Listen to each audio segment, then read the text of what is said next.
আরে মোদিজি, আপনি ইসরায়েল গেছেন ভালো কথা, দেশের জন্য ভালো কিছু পেলে, ভালো কিছু করলে সেটা করুন। আপনি ইসরায়েলকে ফাদারল্যান্ড আর ইন্ডিয়াকে মাদারল্যান্ড, এ আবার কি? ইসরায়েল বাবা? হ্যাঁ, আমাদের দেশে 140 কোটি মানুষ বসবাস করে, এত বড় দেশ, আর সেখানে 90 লাখের দেশ একটা চুরি করে অন্য দেশকে দখল করে একটা দেশ তৈরি হয়ে বসে আছে, তাকে ফাদারল্যান্ড? হ্যাঁ, আর আমার দেশ মাদারল্যান্ড। আপনি আমাদের দেশকে এত নিচু, মানে কত নিচে নামাবে না দেশকে টেনে এইভাবে? হ্যাঁ, দেশের কোনো মান সম্মান বলে কি কিছু নেই? আপনি না হলে দেশে বিদেশে গিয়েছেন, আপনার নিজের ঘোরার আনন্দ ফুর্তি করার জন্য আপনি গিয়েছেন।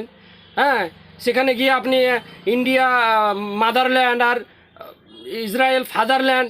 হ্যাঁ, ইসরায়েল ফাদারল্যান্ড, এইটুকু একটা রাজ্য সমানো আমাদের দেশ না? একটা একটা অন্য দেশকে দখল করে সাধারণ মানুষকে 70-72 হাজার মানুষকে হত্যা করে তারা আজকে দাঁড়িয়ে আছে এইভাবে, অসহায় মানুষকে করে ফেলে রেখেছে।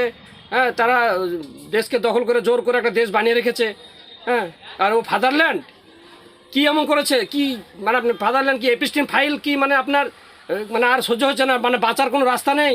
ইসরায়েলকে পাপা পাপা, হ্যাঁ, আমেরিকা পাপা পাপা, আর এত বড় আমাদের দেশ 140 কোটি, ভারতবর্ষ মাথা নত করে আমাদের দেশ মাদারল্যান্ড।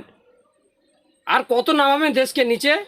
হ্যাঁ, মাথায় কি কিছু নেই? গোবর ভরা ছাড়া কিছু নেই মাথাতে? দেশটাকে মান সম্মান শেষ করে দিলেন, ধুলে মিশিয়ে দিলেন। আপনি ঘুরতে গেছেন, ভালো কথা, ঘুরে বেড়ান, ইয়াস করে বেড়ান।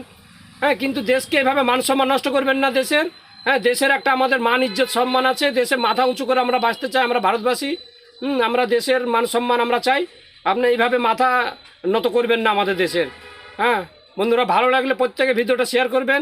হ্যাঁ, আর এর জন্য আপনারা কি মানে আপনাদের প্রতিক্রিয়া কমেন্ট করে অবশ্যই জানাবেন। প্রত্যেকের কাছে অনুরোধ রইল।